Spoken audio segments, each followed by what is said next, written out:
Hey guys, I am Ash, and this is Saf, and we're here in Dragonheir Silent Gods, the sponsored video, sponsored channel. Saf, what's good, man? How you doing today? I'm doing good. We've got some very important topics, which actually I think is a topic that every game has, right? How to level champions. It's the fundamental aspect of every game, but it's never the same in every game. It's not. So what we're going to do in today's video is give a lot of tips along the way, how to be efficient and how to be fast, how to be efficient with your resources and fast with your time, that is, regarding upgrading heroes in the game. In addition to that, we're going to basically say, for beginners out there, just picking up the game for the first time, where do you get everything that you need to upgrade, fully max out a hero inside Dragonheir? So, Saf, I guess just to start, in terms of your first focus in the game, usually it's your starter, right? The one that we kind of named after ourselves, that I'm sure a lot of viewers did as well. So should that be your main focus on the first hero to level up?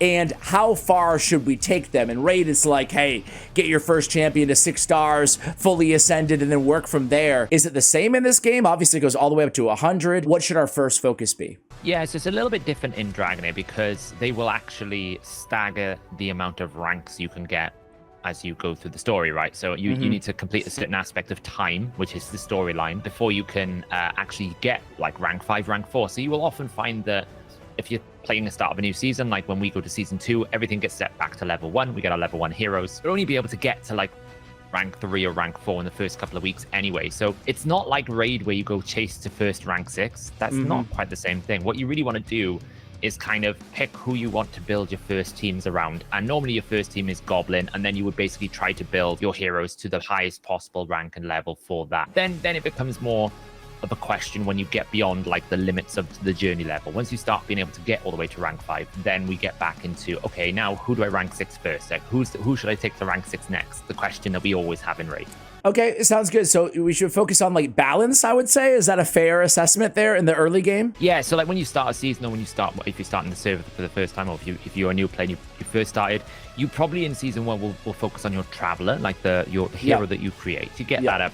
And then you probably want a tank and a healer, and you want a bit of elemental. The basic kind of roles, yeah. If you've seen any of our videos, that's what we have done. We've kind of focused on a few heroes around the right elements, and then we've taken them up bit by bit. Now, in the early to mid game, you can take a few people up to level 70, and it's quite cheap. It's reasonably cheap. So okay. Let's just, I think maybe 70 is our first. Yeah. Is 70 kind of our first goal then in terms of a level threshold to hit? 60, 70? Yeah, so if you hit level 70, rank 3 or rank 4, that's normally a reasonably cost-effective time versus energy versus experience versus potion farming to just at least make sure a hero could be somewhat usable in the early game, in the first sort of month of you playing the server. Okay. Once you get into sort of month 2 of the season, then by that point you really want to be having rank 5s, and that's when you will start focusing and specializing. You can see if we find a level 1 hero, for example, at the moment, we've got quite a few. If we upgrade it here, we can probably take this guy. There's a quick upgrade, but if you look at if we go to the quick upgrade and take it down to about 70, but the rank to 70, so just level 70 with the little star, and just normally there we go, that level 70 little star. You can see realistically, all I need to be able to get him to this position is 25 of the big potions and 15 of the sort of medium crystals. If you're pushing Goblin's Lair, that's probably about 4 runs of Goblins, which is about 40 energy to get him there. It's very, very quick. That's cheap, yeah. So 70 is a good threshold. That makes a lot of sense. We're here right now talking about the materials that you actually need to level upgrade. Talk to me about, okay, so Goblin's Lair is where we're going to be getting the EXP potions. Yes. We already talked about that. That's kind of the first dungeon that we're going to be focused on inside the game, building a team for. We have a whole video, as you mentioned, about building a balanced team, how to speed tune your teams, what type of heroes to use, elemental affinities, guides on all of that out there for you guys on the channel, but we don't have where to get all this stuff that we need. So EXP potions, just Goblin's Lair is the best place to get them, right? 100%. You will probably find, if you're playing this game, we are playing this game, we will spend 60% of our time in Goblin's Lair. It's the most important place. Unlike sort of Raid, you don't really get any hero XP by playing the content. You'd have to run campaign over and over again.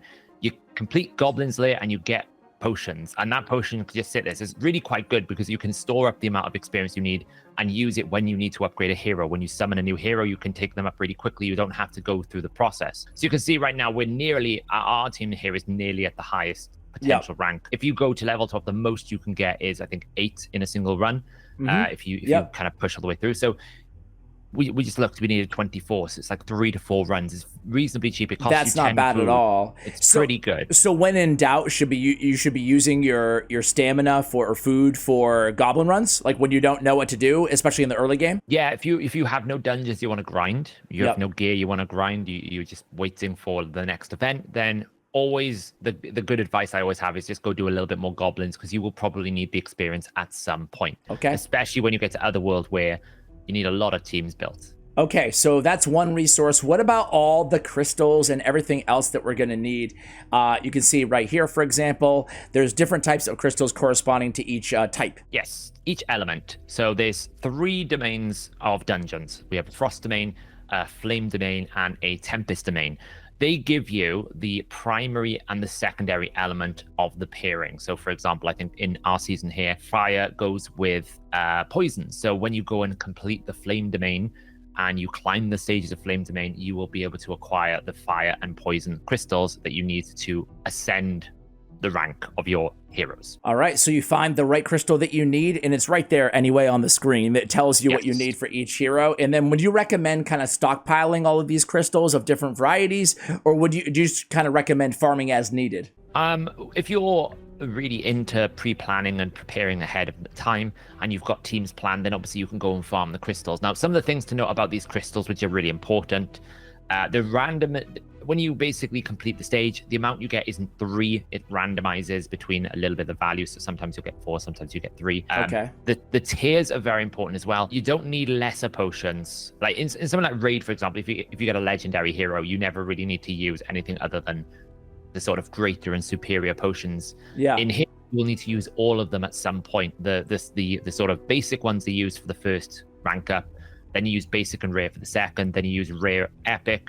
And then you use epic legendary, and then you need legendary. So when you get to like taking them to a rank 5, you just need the legendary version. So it does become a bit of a top heavy system eventually, and you'll need quite a lot of those sort of higher stages to complete them. The key takeaway is you can actually combine and exchange them across the different element matchups as well. To do this, you go into your pack. You can do it as well from the hero upgrading window. And you can go into, I think one of these tabs here has, I never know which one, is one of these tabs has all of our crystals. There we go. So you can click on one of those crystals here. So if you click on, for example, the flame and go to material processing, what you can actually do here is you've got 2 options.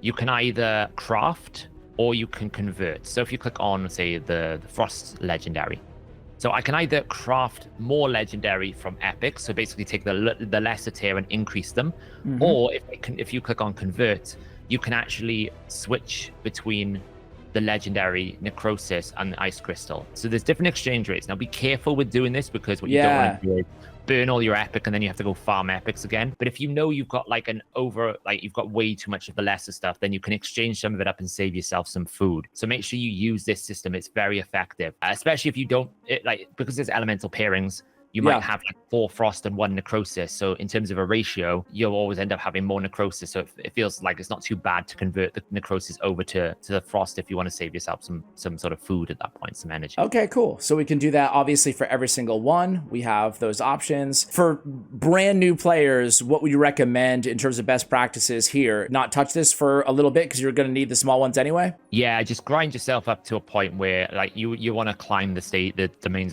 as high as you can. Farm some of the domains, and then when you start noticing like your sort of tier 2 is about 600, then you can start thinking about, exchanging them up, because you probably, like, I always like to keep about 100 or 200 in stockpile, just in case on those lesser ones, and about 50 to 100 on the greater ones, just in case you need them for whatever reason. Okay, that's great advice. So, okay, now we talked about, kind of the early game, our goal, getting to level 70-ish. We talked about how affordable that is. Okay, so we reached that level 70 benchmark after a few weeks or a month of playing or whatever. Now, what is our goal going to be? Do we go right to 90, to 100? Obviously, the elementals that we have, the heroes that we summon are going to play a factor into our decisions here. But as a general rule, what should we be doing the second month or two, when it comes to leveling up our heroes? Yeah, sure. So probably by the end of your if I think of a season start, probably by the end of like a week or week and a half, you'll be getting your first sets of rank 4s, probably by that point. And then rank 5s, I think, kick in around about week 3. So okay, so a little bit earlier than yeah. By the time you hit like week 4, week 5, you should be looking at having teams established with rank 5. Now, the key thing to note about the reason why the ranks matter, when you get to rank 3, you unlock your artifact spot, which is really, really powerful. The artifact here, for example, on our Evelios is the horseshoe. So these artifacts here are massively important because they will change the way you build your heroes. They'll give you bonuses, stats. So getting to level 70 in rank 3 is really, really handy. Then at rank 4, you'll get your positive crystal, your positive rune there. And then at rank 5 is when you get the negative rune. The best way to explain the negative rune, it's like a banner in Rage Shadow Legends. Sure. You get accuracy. That's where you get your primary accuracy from. It's really powerful if you need any sort of debuffing as you get into like month 2, month 3 content onwards. Great. And we just unlocked that too. So that's going to be great for the account. So I noticed that you have a bunch at level 95 here, though. You have like 5 or 6 heroes at 95. Is there any reason that you took them to 95 and not right to 100? Yeah. So I should have mentioned one of the most important things you want to do in your account as soon as you get started is pick one hero to get to level 100. Okay. And the reason why is your PvP arena will pick the highest level on your account, and then it will make every hero on your account level 100 in the PvP zone. Like it's a separated gearing and leveling system completely. So to get to level 100 means you level all of your heroes to 100 in PvP. So you should probably try and prioritize as soon as you can get rank 5 unlocked, at least one of them to level 100. Okay. Someone valuable like a Sigrid here or like your tank. So everybody to 70, unlock your artifact, and then go 1 to 100. That way you can have that level 100 for PvP. Yeah, the moment you can get rank 5 unlocked in your journey level, level straight to 100 on one of your heroes, at least just one. It doesn't have to be all of them, just one, because it affects your PvP zone. But then really what you're deciding is, what am I getting for my levels? Because the experience cost to go from 90 to 100 is a lot. We can get to 70 and 24. Yeah, let's take a look at that. Yeah. It's really hard. If you take like a level 90 here, let's pick up Vinyara. So she's level 90 at the moment. If we just wanted to take her. So if we want to go right to level 95 here, it costs us 44 of the large potions. All the way to level 100, though, costs us 137, and then 94 of the other potions, 21. So a lot more, right? So exponentially more. So you're just trying to basically get as much stats as you can to remain as efficient as possible. Take them all to 95 and then all to 100 versus going right to 100. More bang for our buck. Yeah, and to be honest, sometimes you just want to keep them at 90 sometimes. If they're like a support champion, because what you get when you go from 90 to 100, it's a lot of base stats. That's the real big benefit, attack, health, and defense. So if they're not surviving, then you need to maybe increase their level. If they're a damage dealer, you absolutely probably would want to over prioritize 100 because you're missing out on damage by not having the primary stats. That's a good point. So we're always kind of leaning towards offense if we have to make that decision. Offense and tanks more than anything else. Like I often will have a lot of supports that kind of just sit there on rank 5 level 90 because I've unlocked my negative rune, but they're able to do their job because they can survive because I can put some defensive gear on them without requiring the additional base stats. So I can save that experience for a later date. When you get to Otherworlds, you have to build so many heroes. You don't really have the luxury of taking everything to level 100 unless you're going to spend a lot of money and a lot of time in Goblins. So what I've done here is I've taken our principal Goblin farming team to try and effectively make the experience farming more efficient, because you want to get as high as you can in Goblin. The higher level, the more experience per food you get, which means the more heroes you can level. So you'll notice I've been picking our heroes here that are currently our Goblin team, taking them up to 100 first, and Croesus, which is our main tank here at the top. So, but the rest I've taken to 95 because it's quite cheap to take them to 95 and you get half of the payoff. Would that same philosophy remain true from like 80 to 90, in terms of should you do everything in increments, or is it mainly that last kind of hellish few levels where the cost really goes up? The total cost to go from level 0 to 100 is 250 big potions. So to go from level 90 to 100 is 134, I think we said. So it's about 45% of the total cost. That's insane. Is that last 10 levels. So to go to 90, it's relatively okay. And also right here. They tend to be a little bit squishy if they don't get to at least 90. So I think for most champions, getting them to rank 590 is where you'd start if you want to use them. But then you do have that choice at like, do I want to take them any further? Are they damage dealers? Yes, probably. You can see here, just to get to 90 is 86. So you need more potions to go from 90 to 100 than you need to get from 90. It's crazy. And then all the way to 100, well, you can see the difference. You can see the difference. Little potions as well. A lot of littles in there. Yeah, it's deceptive. Okay, so we have a whole video, Saf, talking about, actually 2 or 3 videos ago on the channel, talking all about scrolls, right? So I would refer everybody to that video, talking about, because there's a lot of mistakes actually that people make with scrolls, namely using them too early to save you the 20 minutes of watching that video. Like, don't go splurge, especially on your legendary or master scrolls out the gate. But anything else to note here about kind of that we didn't cover in that video, maybe about scrolls in general? No, I think we covered it pretty much. Scroll your rares with confidence. I think it's a case of keep in mind that you might pull a better legendary and only really scroll it if it's going to give you the effect and benefit. Like if you need something to happen more frequently, it probably needs to scroll. If you want something to look at what you're getting, recharge time or initial energy or required energy. Again, we talk about that in that video. We actually did talk, I forget which video, we talk about the inspiration. I guess briefly cover that here as well. Yeah, so we know by now all these games have a duplicate system of some sort. In Dragonheir, there are no duplicate systems for epics and rares, and you can't hold duplicates. You get currency for upgrading your artifacts. But when it comes to legendaries, we have a system called Inspiration.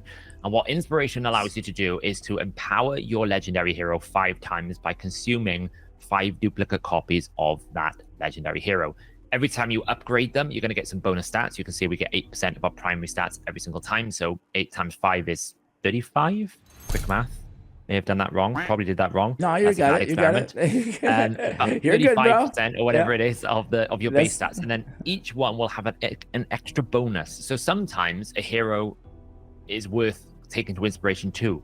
This was similar with the D&D event that we had last, which was Elminster. He had like the second bonus that when he dropped below 50% HP, just permanently healed until he was above that. So very powerful. Where others might just be a stat bonus. So you have to go in sequence. So you can't just go into your inspiration wheel there and go, I want the 5th bonus. It doesn't work like that. And it is a very Kraken system, but the idea of the system is you can basically empower the hero. And when you take that then to the Psychic Core, you'll get more bonuses from your Psychic Core combinations as well. Indeed. Is there, I'm not sure how prevalent this is or if it's only a limited amount of legendaries, but is it worth mentioning that instead of using a duplicate for inspiration, you can also use them for the special exclusive artifacts? Yes, you probably never want to inspire until you've got your core legendary artifacts. It's very hard to get duplicate legendaries. So things like Witch's Remains, the Hourglass, the Gatekeeper's Staff, these artifacts are really, really good. You can see them, I think, if you go into the... All right, so it would be the exclusives or the legendaries? The legendaries? It is the legendaries. Yeah. Obviously, if you get the duplicate of one of the exclusives are designed to be paired with one of those heroes. I think we've got Hivitar and I think we've got like Flora here. Obviously, if you get those, you could get the exclusive, but you need another duplicate for the exclusive. But things like the Rift Hourglass here is super powerful. Witch's Remains is probably, I would say, the #1 thing that most people should get. Yeah, because we got Vinyara, we had a dupe of her, and we opted for the artifact, not the inspiration. Yes, because I think Hourglass on her is more powerful than the inspiration bonus could give her anyway. So these artifacts are probably more powerful until you start getting lots of them, and then you can start making the decisions. It's probably more... Inspiration is very much the Kraken territory of this game if you really want to go for it. So don't worry about it. Get your artifacts if you're lucky enough, and then don't stress it out. Don't stress too much. 100%. All right, cool. Any final thoughts about, efficiently leveling up a hero in the game? Yeah, I would say, don't go splurging all your experience pots trying out different heroes. Make sure you take advantage at the start of the season of the free re-rolling, so you can basically, reset your heroes, so you can try out different heroes to make sure you've got your right team. It's always very powerful at the start of the season. And you will spend an awful lot of time farming goblins, so get ready for it. The goblin is the first team you really want to build and really want to grind and make sure you can efficiently farm, because the higher you can get in goblin, the less food you'll need to run to get more experience to level more heroes. All right, man. Well, I am ready to take some more heroes to level 100, so let's jump into Goblin's Lair and call it a video. Saf, thanks again for co-hosting, man. Always such a pleasure talking Dragonheir. Hope you guys enjoyed the video. Thanks for watching till the end, and as always, take care, guys.